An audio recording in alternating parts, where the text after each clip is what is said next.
السلام عليكم واهلا بيكم في قصة فيدلستيكس. وانا قاعد بفكر اعمل قصة مين دلوقتي، بما ان الواحد قرر يرجع تاني وفي وسط الخوف والرعب الناتجين عن اختفاء الهكستيك شيستس ما لقيتش حد هيفرح بالخوف ده كله اكتر من فيدلستيكس. وفي حاجة كنت عايز اقولها قبل ما ابدأ. زي ما قلت قبل كده انا حابب اعمل فيديوهات عن لعب تانية غير ليج. يعني مثلا فاكرين الجزء الاول من قصة اندرتيل اللي نزل من 4 سنين؟ ايوه، الفيديو ده اللي نزل في ابريل 21. انا هعمل لكم الجزء التاني، او بمعنى اصح انا هشيل الفيديو القديم ده واعمل لكم قصة كاملة في فيديو لوحدها عشان نخلص من لعنة الجزء الاول دي. ده غير برضو اني بفكر اعيد حبة من الفيديوهات القديمة، عشان بصراحة انا حرقت كل القصص الحلوة في الاول. تخيلوا معايا كده لو سقوط إيكيثيا بس بجودة صوت وأداء أحسن وشغل أحسن، هتبقى حرفيا في حتة تانية. أو مثلا قصة أمومو اللي بالنسبة لي لو فيها أداء كويس هتحسسك باللي أمومو عايش فيه. أو قصة كيندريد اللي هي بالنسبة لي من أحلى القصص في عالم ليج كله. وغيرهم وغيرهم كتير. انتوا وصلت لكم الفكرة.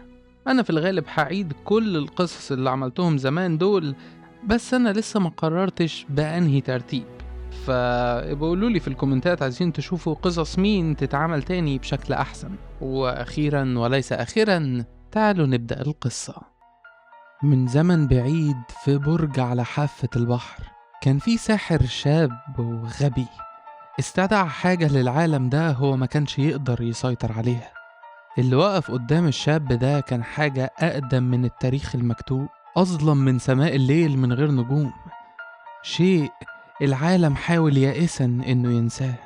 وفي لحظة اختفى الساحر، اختفى المخلوق، والبرج نفسه كلهم اتمسحوا من الزمن. على الأقل ده اللي الأسطورة بتقوله. في أرض فريليورد الأطفال بيتلموا حوالين النار وبيخوفوا بعض بقصص عن وحش بيطلع من القبور المهملة وسط التلج، جسمه كتلة مترنحة من الدروع والخشب والفرو. في بلجووتر البحارة السكرانين بيتبادلوا قصص عن شيء واقف لوحده على جزيرة صغيرة وبعيدة عمر ما حد رجع منها. وفي أسطورة في تارجون بتقول إن طفل الشفق سرق البهجة الوحيدة من كابوس بيهمس في الظلام. في حين إن نوكسوس بيفضلوا قصة المزارع الوحيد اللي جالهم بمحصول سيء فرموه أكل للغربان ورجع للعالم تاني كشيطان. وغيرهم في دماسيا وإشتال وبلتوفر وأيونيا وشريمة وفي كل ركن من أركان رونتيرا. الأساطير دي دايما موجودة، بتعاد صياغتها وبتتنقل عبر الأجيال. قصص عن شيء شكله بشري موجود بس في الأماكن المشبعة بالخوف، لكنها مجرد حكايات بيخوفوا بيها الأطفال الصغيرين. محدش هيخاف من وحش سخيف اسمه فيدلستيكس. في حاجة صحيت في أطراف دماسيا النائية، مدفوعة بمناخ الخوف المتزايد والارتياب. القرى الريفية البعيدة عن العاصمة بمئات الكيلومترات من الأراضي الزراعية بتختفي في ليالي معدودة. المسافرين بيختفوا من الطرق القديمة، دوريات الحرس مش بترجع من أطراف المملكة، واللي بينجو بيتجن. بيلاقوه بيحفر بضوافره في وشه، عينه كلها رعب وخوف. بيتكلم عن الغربان اللي مش غربان، الأصوات اللي مش أصوات، وعن كابوس أعرج على هيئة فزاعة بيتكلم بأصوات مسروقة من الموتى. معظم الناس بيلوموا السحرة الخارجين عن القانون، والاتهامات دي كترت قوي من بعد ثورة الصحراء، لكن الحقيقة المرة مرعبة أكتر بكتير من شوية سحرة. في حاجة رجعت، زي الأسطورة بتاعت الساحر في برجه اللي على أطراف البحر. شر اختفى لقرون لا تحصى، بما فيه الكفاية إن التحذيرات تتحول لإشاعات، وبعدها لأساطير، وبعدها بقت مجرد حكايات، لحد ما تبقاش منها غير شوية خرافات بسيطة بيخوفوا بيها الأطفال. كيان غريب بيتحدى كل مفاهيم السحر الحديث، قديم بشكل يفوق الخيال. كل شيء بيخافه، حتى الحيوانات بتهرب لما تسمع اسمه. ومع رجوعه رجعت للعقول أسطورة تانية كانت هتتنسي مع الزمن وانتشرت في الأراضي النائية. أسطورة عن شر ملهوش شكل، ملهوش فكر ولا فهم عن العالم اللي عايش فيه، لكنه بيبني نفسه في صورة اللي بيخافوه. رعب كل الكائنات الحية موجود مع أول صرخة حياة في الكون، شيطان قبل أن تعرف الشياطين. على الأقل ده اللي القصة بتقوله، ولكن فيدلستيكس حقيقي.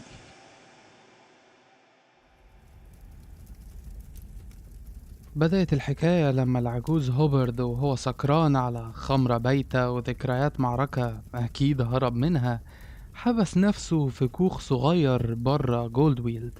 دافل عشان هو جار صالح حاول يكسر الباب عشان يساعده، بس العجوز الكحيان ده طلع عنده قوة محدش كان يتوقعها.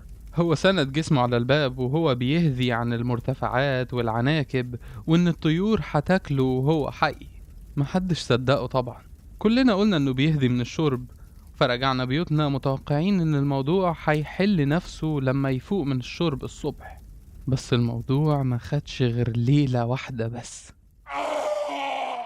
أول صرخة شقت قلب البلد، كأن حد شدها من صدر هوبرد المفتوح، وبعديها صرخة تانية بس كانت أسوأ. صوتها عالي قوي زي معدن بيجرح في بعضه، كأن حد بيحاول يتكلم بصوت بشري بس مش عارف. وفجأة مرات الخباز صرخت صحراء، والدنيا كلها ولعت. الناس جريت عشان تسلح نفسها، والعمدة لو ينفع نسميه كده فضل يلم اللي يقدر عليه جوه قاعة الاجتماعات. الشبابيك بتتمسمر في رعب، ووشوش الناس مليانة هلع. شفنا المنظر ده مئات المرات، يمكن اتعودنا عليه من كتر ما مخلب الشتاء بيضربوا الشمال. الناس بيتحولوا المجانين أول ما يشموا ريحة السحر. هما كانوا بيقولوا إن الوضع سيء، بس لأ، اللي حصل في جولدويلد كان أكتر بكتير من مجرد سيء. مش مصدقني؟ روح شوف بعينك. صح، جولدويلد ما بقاش ليها أثر دلوقتي. بس استنى، أنا بجري في الكلام وده عيب في حق دافل. دافل كان جاسوس من أيام حملات تهدئة الفريليورد، لما كانوا بيحكوا عنها كأنها حاجة نبيلة، وبعدها خدم التاج في أماكن بعيدة زي شريمة وجزر اللهب الأزرق. الراجل ده شاف حاجات تخلي الواحد يفقد عقله، وعشان كده أول ما بدأ الرعب هو لم اللي كانوا مستعدين يسمعوه وكون ميليشيا من الفلاحين عشان يقبضوا على الصحراء اللي كانوا السبب في اللي حصل. خطته كانت بسيطة، مع أول ضوء للفجر هننزل دوريات 2-2، مفيش حد يمشي لوحده. خطة عسكرية تدي الناس أمل، تشحنهم للحرب عشان الملك والوطن وتحيا ديماسيا وكل الكلام الكبير ده. لحد ما الشمس طلعت وعيلة بحالها اختفت. 5 أفراد، البيت متدمر، المواشي مدبوحة في مكانها، الأبواب كلها مقفولة من جوه، الشبابيك متمسمرة بالخشب، لكن العيلة مش موجودة. العمدة لم الناس عشان اجتماع، لكن 2 من الفلاحين اللي كانوا في الحقول ما رجعوش. دافل نادى عليهم وفي صوت رد عليه، بس ده ما كانش صوتهم. هو كان شبههم بس مش هم. الصوت ده كأن حد بيحاول يقلدهم لكنه مش عارف ازاي ينطق زي البشر. وبيبقى فيه صوت تاني وراه، صوت معدن بيقطع في بعضه، كأنه حاجة مش قادرة تتحكم في نفسها. الناس بدأت تخاف. ولد متهور طلع يجري على الحقول رافع سيفه مستعد للقتال لآخر نفس، ولكنه اختفى. واحد تاني جرى وراه واختفى هو كمان. الحداد حاول يبقى أذكى منهم وركب حصانه عشان يطلع على أمبرفيل ويستدعي الحرس، بس في نص الطريق الحصان رماه وفي حاجة سحبته جوه الصفوف. دافل نادى عليه عشان يشوف هو كويس ولا لأ، وفي صوت جوه، بس ده ما كانش صوته. هروح على الطريق القديم لأمبرفيل وأجيب الحرس. دافل سأل تاني وجاله نفس الرد بنفس النبرة بدون أي تغيير. هروح على الطريق القديم لأمبرفيل وأجيب الحرس. كان في حاجة في الصوت ده، كأنه دبوس بيغرس في دماغك، بيوصل لحاجة في أعماق مخك. أنا بصيت حواليا، شفت الرعب على وشوش الناس، الأهالي ساحبين عيالهم لورا، في اللي بيجري على بيته وفي اللي وقف متمسمر في مكانه. الصوت ده كأنه بينزع حاجة من جواك، حاجة هو عاوزها. بنت صغيرة قالت إنها شافت حد واقف فوق الحقل مكان الفزاع. كان كلامها غريب، بس مع كل اللي بيحصل محدش اهتم. بس كنا لازم نهتم.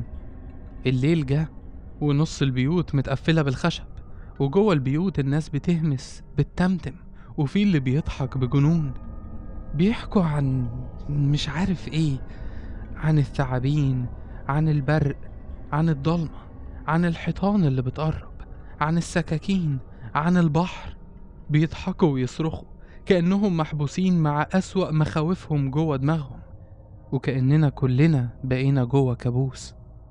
وبعدها الأنوار بدأت تطفي، بيت ورا بيت، المصابيح بتطفي والأصوات بتتلاشى، إلا صوت واحد، صوت بيتنفس بصعوبة وبيتمتم لنفسه، عن الثعابين، عن البرق، وعن الضلمة. دافل المسكين الغبي خد الميليشيا وراحوا يشوفوا، وأنا كنت معايا سيفي ومعايا الفانوس، بس الصفوف كانت عميقة، النور بيرمي ظلال في كل مكان. أنا مش متأكد أنا شفت إيه. أنا شفت وش يمكن حاجة كانت قدام دافل وبتبص عليا، ولكنه مش شايفها، كأن الوش ده موجود عشاني أنا بس. وش مش مظبوط، معمول من خيش معوج وأسنان مصدية، ووراه حاجة ضخمة كأنها عايشة بس مليانة طيور سودا محشورة في قفص قديم رميناه في الغابة السنة اللي فاتت، وعيون كتير قوي. مفيش حد في جولد ويلد دلوقتي، لو محدش جه بعدي يبقى أنا الوحيد اللي لسه عايش، لسه سامع الصرخات وهي بتتلاشى ورايا، النور الأحمر بينور بين سيقان الذرة. الصوت البشع ده صوت عظم بيتكسر، صوت الخنازير والخيول وهي بتتذبح، والغربان المئات، لأ الآلاف. بس دي مش غربان، مش شايف، دي دخان ونار، مش حقيقيين. يمكن م... مش ممكن تكون حقيقية. هي بتمشي ورا الصوت ده، الصوت العميق اللي تحت كل حاجة. مش شايف، مش يا إلهي، دافل. أنا أنا سبته هناك، أنا سبته في الحقل مع الفزاعة اللعينة دي. كلهم ماتوا. هو أكيد ورايا، بمجرد ما يحس بخوفك، بمجرد ما يعرفك مش هيسيبك أبدا. مش إيه الصوت ده؟ حد سامع؟ مش سامعين؟ دافل.